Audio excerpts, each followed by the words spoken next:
sai ka channel lo en thin tu ten zo vai chung alom thu ma sai ka lo sei le ani are sa fans te are sa video lo en thin tu te in zo vai chung alom thu ka soi tak meu ani tun lai chu idol bo ruak hatu vor to pa kheng do na mai ro chu zel ro sang bo ruak hianin midlan ne em zo ka mi tam tak ka zo po hianin thren rol tha le kholai ti ti a point tun tu mai do le chu bo ruak om lo ni nikum icon bo ruak kha kluk lo le me are sa teu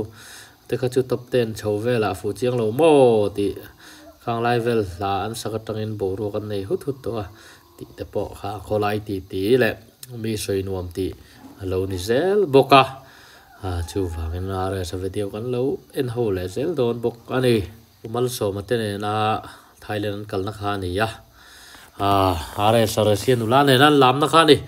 mar chu kholai thang kha chu kon en ho lo nga hai zel ro sang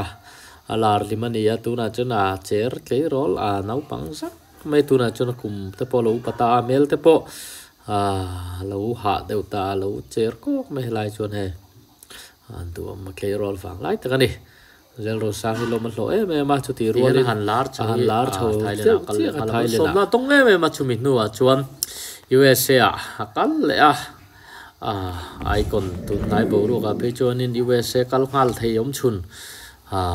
Thailand ram bo ruak tam tem nga lom chun ani ka ti lo thei lo ni ani aya direct ka kheng sang kha om lo ni vai ram te chu soi ngai lo sela foreign na po kal ngal mia me ni hare sa chu